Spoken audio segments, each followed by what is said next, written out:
Buongiorno, everybody, and welcome to another episode of Cucina Quarantena.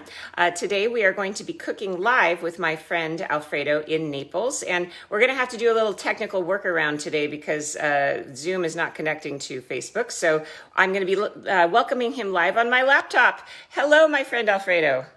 Hi, ciao Sara, come va? Tutto bene, tu? Tutto bene qui a Napoli. So, what are we going to make today, Alfredo? We're gonna make eggplant involtini di melanzane. Fantastic. Okay. And you and I have cooked together before. We hosted a cooking class at my house last January, a cooking party that was an awful lot of fun. And what we're hoping to do is do more of those in the future, maybe even in your house in Naples. That's one of the things we're considering collaborating on. So can you tell people exactly where you live? Yeah, I live in the Quartieri Spagnoli, which is in the center of Napoli. And now I'm moving on another camera. I don't know if can you see me? I will change the setting. Hang on just a second, my friend. There we go. Now we see you. All right. Yeah, here we are. Gorgeous. Wow.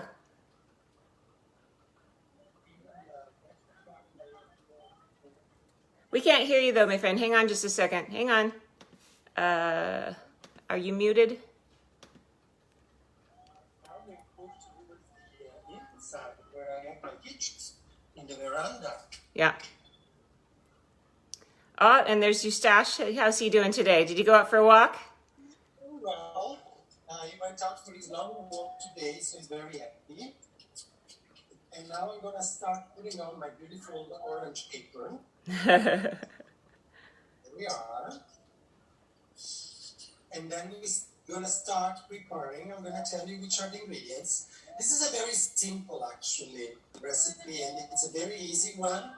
Comes very handy when you need to do something quick, and it's also very good for parties because it's actually we're gonna have this beautiful eggplant sliced and deep fried, and then we stuff them and roll them. And it comes up like mono portions that you can easily eat even at parties with a little spoon or a toothpick. All right. Very cool. So I'm going to show people at home that I've got the same thing. I've got some eggplant, I've got provolone, I've got some pesto, and then we have some mozzarella, right? What I have here is the eggplants, some fresh basil that comes out from the herb garden on the terrace. The pesto, I bought some made today, but sometimes I make my own, especially later in summer when there is a lot of basil at my country home, where I have a bigger garden, obviously. And here is some Parmesan cheese we're going to use. And I use smoked mozzarella inside, which is what we call provola. And then we're gonna put on the top some tomato sauce, which is the passata di pomodoro. So for people at home, if you can't get your hands on smoked mozzarella, you can use provolone as an alternative, probably, right? That which is a harder cheese. This is like basically mozzarella. Sure, it's not categate the way we need it. It's basically like mozzarella, but the outside is smoked. Okay. Which is a very nice taste, actually, when it is in the involtini. So I'm slicing it like this, and then I'm going to cut these pieces in horizontally like this to make like a little stick. I'm going to roll into the eggplant. Okay, can you see that? Yep, I can see that.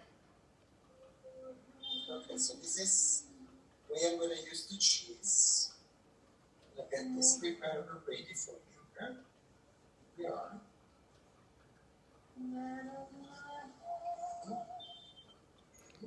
So involtini, that's just sort of a general name. Involtini can be a lot of different things. Those are just like rolls, right? Basically, involtini means rolled. So involtini di melanzane, rolled eggplant. Involtini di carne, rolled meat. basically also Involtini di zucchine, Oh, which is zucchini rolls. wow, that'll be great for later in the summer when I have too many zucchini and I don't know what to do with them. Yeah, actually you can repeat the same recipe more or less using the zucchini. But in the case of the zucchini, at the end I will not put the tomato sauce. I will just use the paste. Okay. Because I think that tomato sauce goes very well with eggplants, not so well with zucchini. I like zucchini more like with white sauces, pesto, or like a light cream one, not a tomato sauce. Gotcha. Okay. Okay? So I'm going to start preparing, basically what we're going to do, we're going to slice this vertically like this, less than an inch per slice, and then we're going to deep fry. I'm going to use some oil for deep frying the eggplants, and this is going to be our starting point. So I start putting the oil into the pan, and I will put some heat so that it starts getting hot for frying while I slice the eggplants, okay? Okay. Hey, Alfredo, our friend Andrea is watching us. She was at our cooking party in January, so. How are you? Nice to see you again. So she's already done this lesson. This is something she's done. I think one of the funnest things about our cooking party was the pasta making, because people who were doing the pasta, it was like a competition. We had two different teams trying to crank out as much pasta as they could. It was very funny.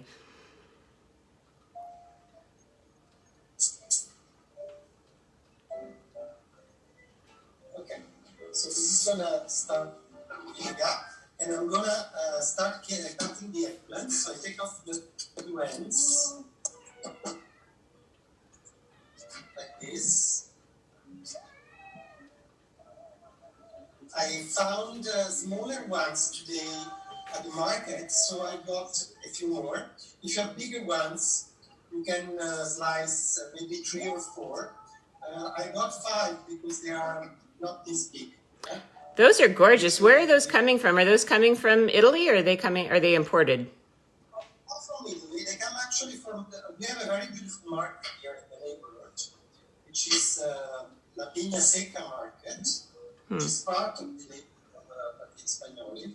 And they have fresh vegetables from Italy. And actually, there is often some farmers that come direct to sell.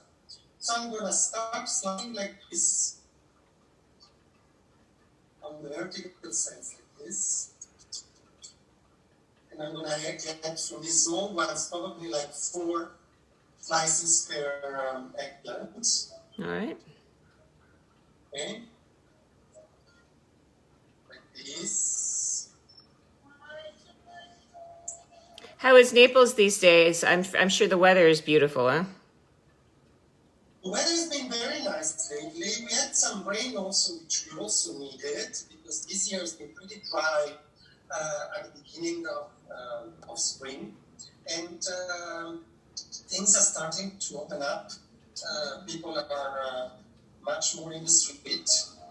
We can go out for drinks in the evening, and there's a few places that have open spaces where you can sit outside and have a nice drink. Little by little, museums also are opening again here in Napoli.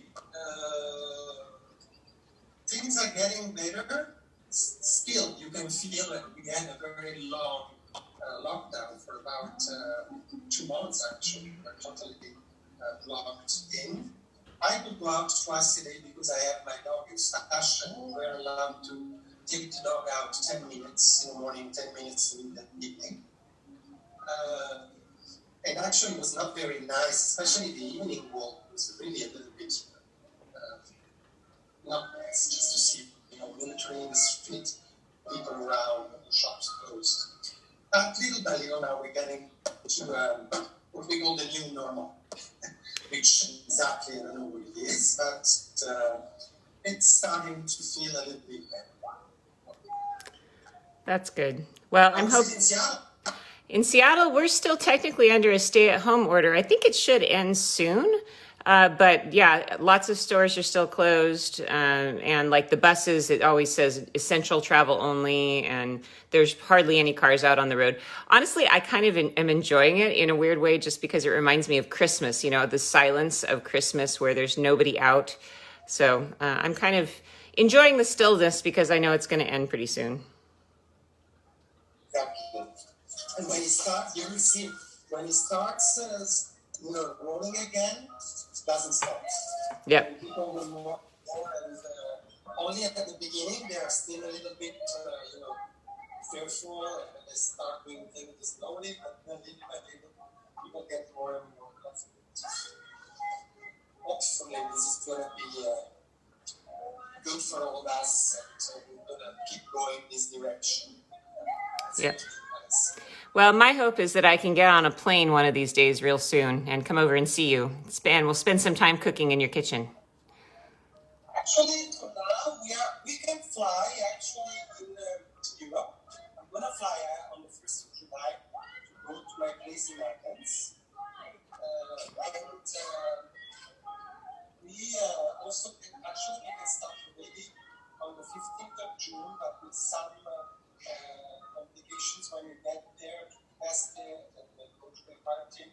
On the 1st of July is we land, and in many countries in the EU, in the Schengen area, you will be able to move from one country to the other. Whereas to open up Europe borders to other continents, this is going to be slowly starting from probably mid-July. Well, my hope is September. I'm hoping to be over there in September, so we'll see. You can come and cook with me here in the kitchen. Yeah, I'm planning on it, Alfredo. You've already invited me to show me the real Naples, so I'm taking you up on that. That or I'm going to visit you in Athens, one or the other. Yeah, exactly.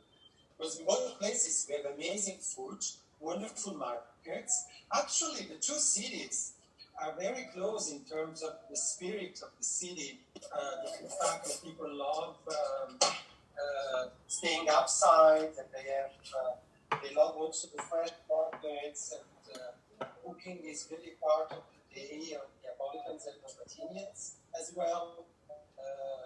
Conviviality, sharing food is really important for both countries.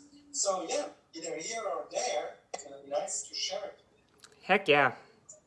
So Alfredo and I know he's a new character for most of you out there watching, but Alfredo and I met last year. He was hired to be a tour guide also for Rick Steves, and he came with me on an apprentice tour to learn the Sicily tour, which he already knew how to do, but he just came to learn the style of our tour. And we just hit it off. We got along so well that we've just been friends ever since. So he does tours all over the place for a couple of different companies, not only Rick Steves, but he lives in Naples and he has houses in Berlin and in Athens as well. So you rent those out as Airbnbs, right? The one in Berlin, yes.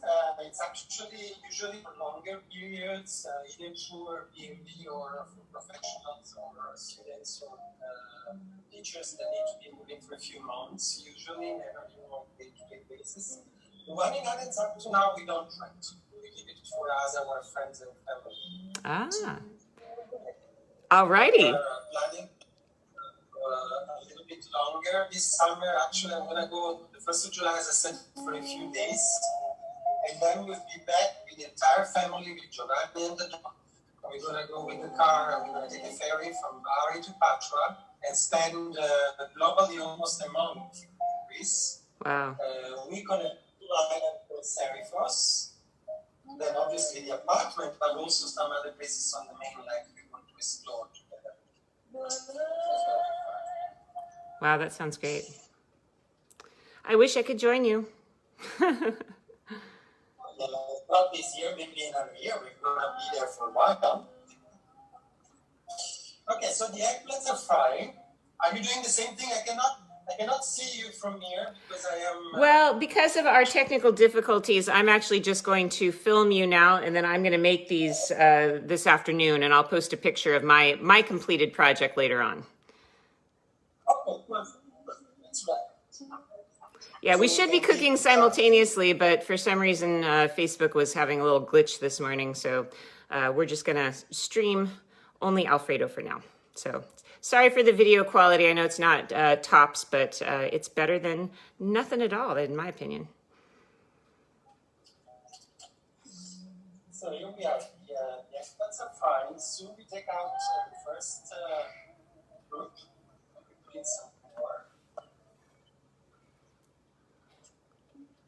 And in the meanwhile, I'm going to show you the pesto. This is a very nice pesto. It is actually a local shop that has kind of homemade one. It's not an industrial one. So whenever I cannot make my own, I go and buy there. It's always in the market area in Cucina. And the smoked mozzarella, the provola, is a very typical cheese we have here.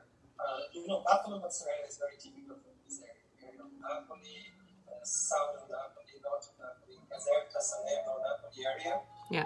In the inland, the bottom of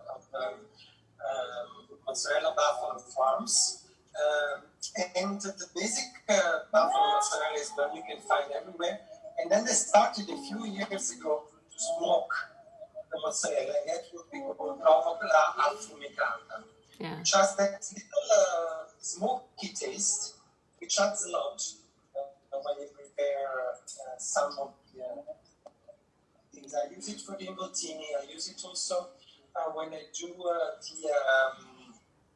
Parmigiana di Melanzane, actually. I like to put provola. I put some provola in my frittata also. It's a very nice. Yeah, we did that the other day. We did a frittata. Hey, by the way, Alfredo, it sounds like people who are watching aren't able to hear you very well. Could you turn off the music in the background? It's because of our technical difficulties today. The sound is not as good as it should be.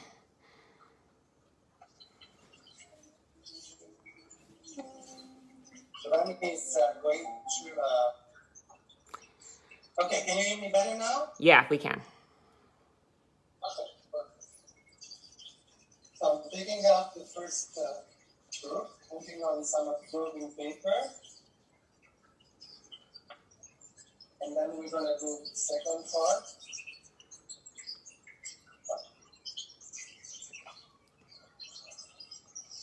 We're going to fry just 2 groups of this, and then we start preparing the rolls so that I can show you, okay? Okay. And you will not have to wait for the entire number of... Then I will finish this. This is going to be our dinner tonight, actually. Yeah, I'm going to make this for the kids for lunch today. So, and this actually is also a good recipe to make ahead and to have in your fridge. And I learned that actually because when we had our cooking party, there were leftovers at the end of the cooking party. And then the kids and I ate those for several days after that. And boy, they got better over time, I thought. Actually, they do. And this is why I was saying these are very good also for parties. Yeah. Because you can prepare them in advance and have them already in some little serving cups for 1 each. And then take them out when you need for the party, together with other hors d'oeuvre and some cheeses and some cold cuts and things like that. Do you think that this would this freeze well? Do you think? Do you think this would be something people could make and then just put a tray in the freezer? Yeah. It keeps very well. So it's something you can prepare because the process of frying is a little bit boring. So maybe you want to do it once and do a big quantity. Yeah. And then either you can freeze just the eggplants and then fresh roll them when you need them, or you can just prepare the entire dish and then freeze the part you don't eat and take them out when you need it. Okay. I'm curious, Alfredo, what did you pay for your pesto this morning when you went to buy it fresh in the market? Do you remember? Sorry, what did you say? What did you pay for that amount of pesto at the market this morning? In Italy, you pay something around 3-4 euros. Oh, really? Okay. Because I was thinking about how I bought this little tiny amount here, which I'll show people, just this little tub at the grocery store, and it was $5 for it. And I was just thinking when I bought that about how expensive food in the United States is. And in Italy, they have better quality things that are so beautiful, and they're just really, really inexpensive. Probably this is like 2 or 3 times what you bought. Yes, probably. Yeah. I mean, I've been shocked when I've gone to markets, especially in southern Italy. The vegetables, the produce is so incredibly affordable and high quality because I think food is just such a central part of their culture that they make it affordable for everybody. Like, the smoked mozzarella is something that here is a real luxury item for fancy people, but down there it's normal food, right? It is, and actually this market we are talking about, the Iñeseca market, is a very popular market. Everybody goes there. And it's like the neighborhood. This neighborhood, this canal is very peculiar because really people from very different economical, social, educational situations, they all live together. And they all shop together. That's what makes this a very special place. Actually, this is something very typical in southern Italy, in general, I would say, that you don't find in northern European cities. Yeah. Where the neighborhood are more, structured and with less promiscuity among different social classes and economic classes. So you're quite a good cook, Alfredo. Where did you learn to cook? I have learned a little bit with my mom when I was a kid. I always liked it. And then when I started living by myself, I really had to improve.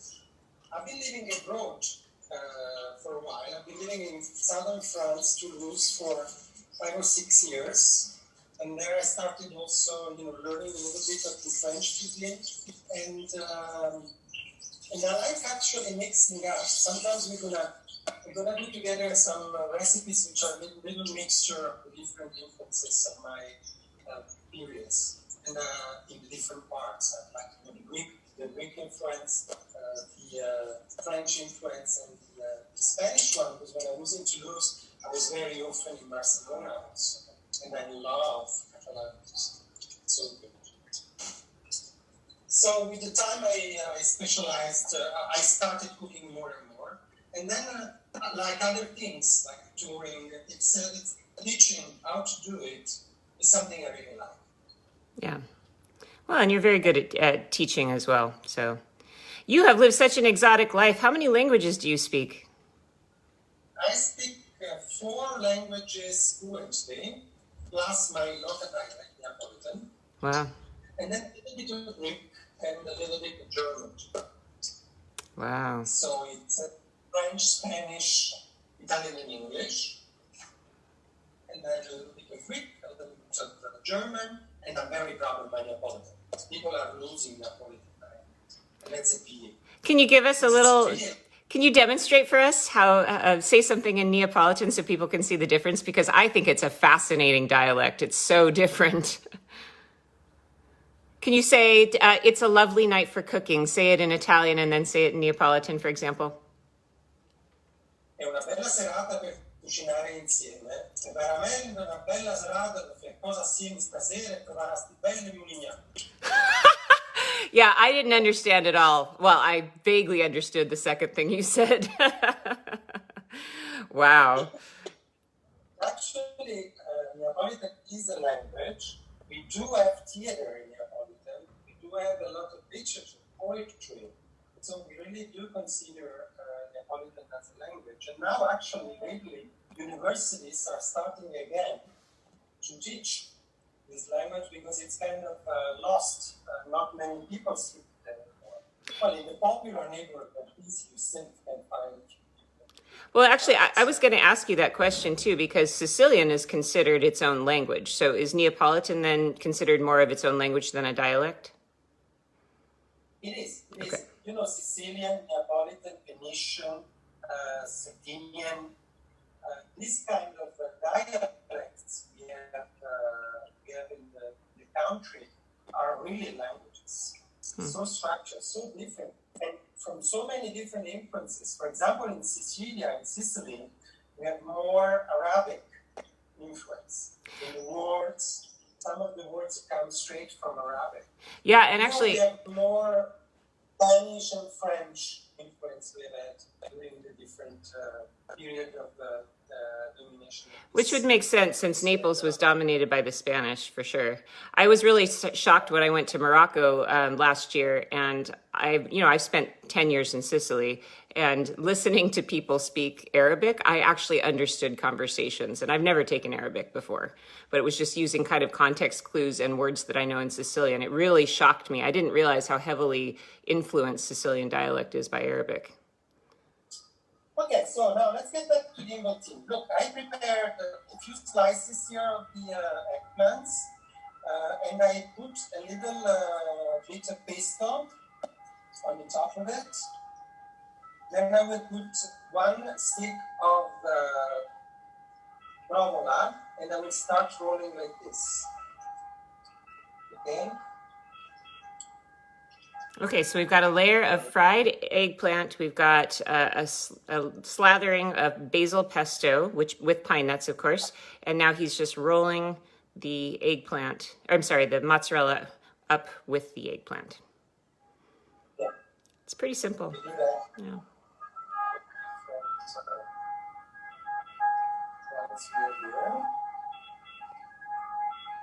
It's also a very colorful dish. And very, very, very Mediterranean. I mean, all the ingredients are so wonderful Mediterranean. And it's also very, very nice summer dish. That's when the eggplants are fresh here in Italy. So starting from June, ending end of September, that's the best period to prepare this. Because the other thing we really try to be attentive of in Italy now is to really be seasonal. Really, try to prepare what is not only local but also fresh and seasonal. Yeah.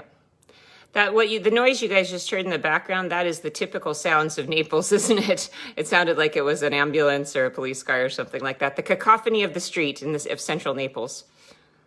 Actually, up here on my apartment, this is the top floor of a 1600 building. So the Palazzo, that's the way we call the big buildings here, the big historical building.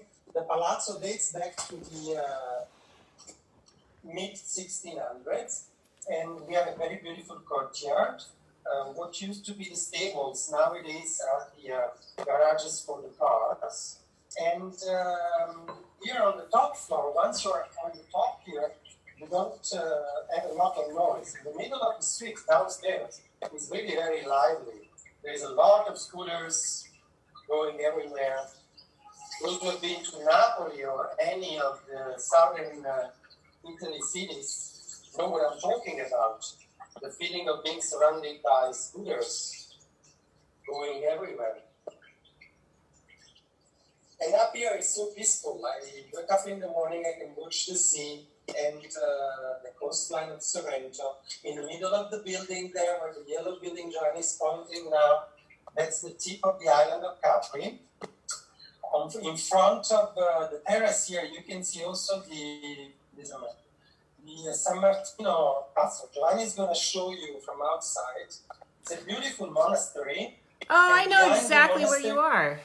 Now, I haven't located it in my mind. Now I know exactly where you are now. Yeah. And around the monastery, there is the big castle, Tufa Castle of Sant'Elmo, which twins the one in the water in Napoli, Castel dell'Ovo. Those were the two fortresses of the 11th century. And the big building in front of me used to be a convent. And nowadays, the part on the left is an hotel, a beautiful hotel. And the part on the right of the church is a university, one of the 5 Neapolitan universities. Wow, so you're basically at the bottom of the footpath from San Martino down into central Naples, right? Exactly. This is why I am planning to do a pretty nice walk when you come with you, starting from San Martino all the way down to the market, shopping there and coming here to cook. Yay! I think that sounds magnificent. Wow, you've got a great spot there. The Spanish Quarter is kind of interesting because when I first started going to Naples in the 90s, a lot of people told me, especially as a single woman, don't go to the Spanish Quarter. But that's where you live. So Naples has changed a lot over the years, hasn't it? Actually, the 90s have been really the turning point. We have had the mayor here starting in the 1994, which was Antonio Bassolino. Antonio Bassolino really changed the mood of this city, and he had 2 terms as a mayor, and that's when the Quarantena Spagnoli really joined. Oh, look how beautiful those are. So just to recap what he's done so far, he sliced the eggplant pretty thin, about 1/4 inch thin or so. He's fried each individual slice a little bit just to kind of make them nice and soft. Then he's put a layer of basil pesto, so pesto genovese that you can find at your grocery store or you can make yourself. And then he's got a log of smoked mozzarella, but you can substitute in here if you have a different cheese available to you. But if you've got regular mozzarella from the grocery store, you can do that as well. He's made little logs. He rolls the eggplant around that. And then each of these little rolls, that's why they're called involtini. So involtini are it's basically little rolls. And as we were talking about before, these are involtini di melanzane because they're eggplant, but you can make rolls out of other vegetables. You'll often see them on the menu, especially in southern Italy, made out of meat. So there's a lot of ways you can do involtini, and you can stuff them with different things. I've had meat involtini stuffed with breadcrumbs and things like that. So lots of choices there. So how many are you going to make out of that many eggplants? You said 5 eggplants, right? Yeah. From the 5 eggplants, I'm going to make like probably 20, 25 involtini, something like that. Okay. Now So I'm gonna show you how we proceed. So that's I'm gonna leave this here, and then I will continue later. But I'm gonna show you the next step.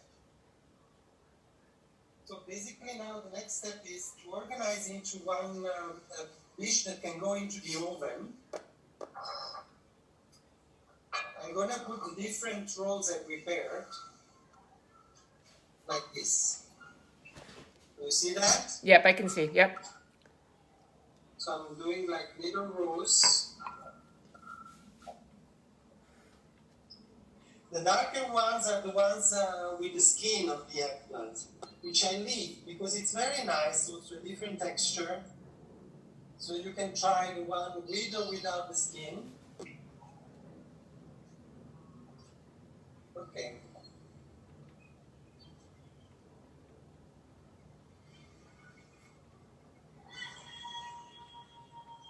Okay, I'm gonna do the other half later. Okay. Let me show you, let me raise my hand 1 second. And I'm gonna show you how to proceed from here. So basically, when all the eggplants will be done, this is gonna be perfectly filled. Yep. Push them to put them all together. Then what I do, I put a little bit of fresh basil on the top like this. You see that? Yep. Like this. This comes straight from the terrace. That's a wonderful fresh smell of fresh basil. I put a little bit of pepper.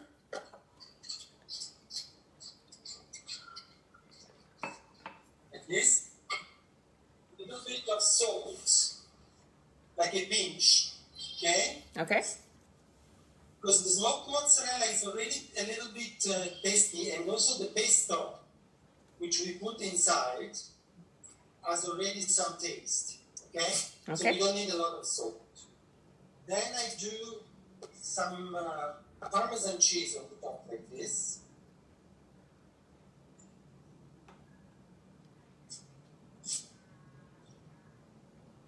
Can you see that? Mm-hmm. And then I finish with some passata di pomodoro. Passata di pomodoro is just tomato sauce with nothing inside.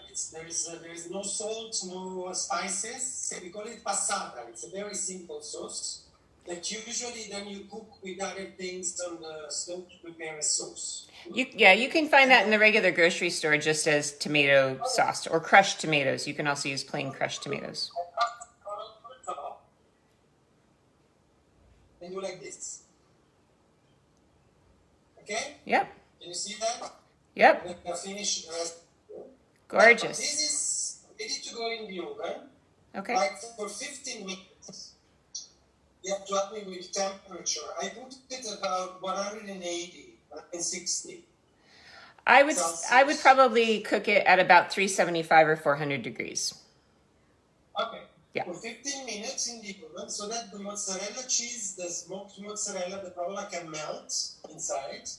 Then you let them rest out of the oven for a while and you eat them when they are not too hot. And actually, as you said, they're even good when they are cold. Yeah, yeah. And actually, we see those a lot in the Italian delis too. Like if we go to the grocery store to the deli counter, often that's one of the dishes that they have that you can just grab and go and eat cold. Yeah, exactly. It's like picnic food. So. As you can see, it's not very complicated. The most boring part is the frying part. But once you've done that, basically it's just rolling the things together.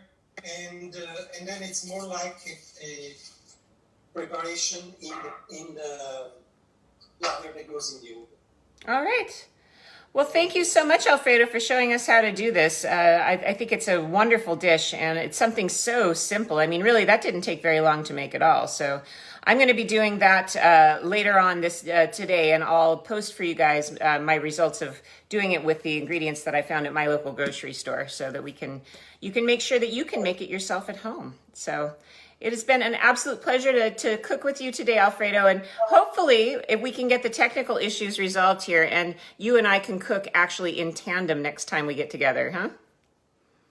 Yeah, and actually what I can do, maybe we can do a little part where I do the shopping and I do a recording, so I'll show you how I choose the ingredients, and then we cook together. Ooh, I like that, actually. That's a great idea. If you want to do a little video and then we can show a clip of that before we start cooking.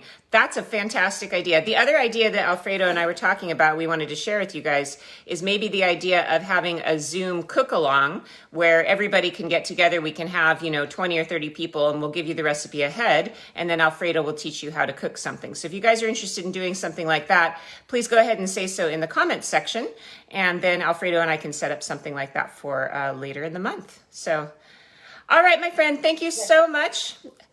I'm going to finish this for tonight. This is going to be our dinner tonight. And also, people that are interested, you can find some more ideas of what I cook, what I prepare, what I farm most in my farm on my Twitter account, which is Alcabi, ALCABI. Yeah, I'm sure that Seth posted. Yeah, I retweet his stuff sometime, but he doesn't really do Facebook or Instagram, but his main account is Twitter, and he's actually very active on Twitter and posts a lot of interesting things about his trips to his farm and his beautiful dog and his lovely life in Naples. So ALCAVI, that's right? That's your Twitter handle? Yeah. And I'll also retweet it on my Twitter account if you would like to follow Alfredo and see what he's up to. So more cooking adventures from Sarah and Alfredo another time. But for tonight, thank you so much, my friend Alfredo. We'll see you again soon. Ciao. Ciao. Buonasera. Ciao.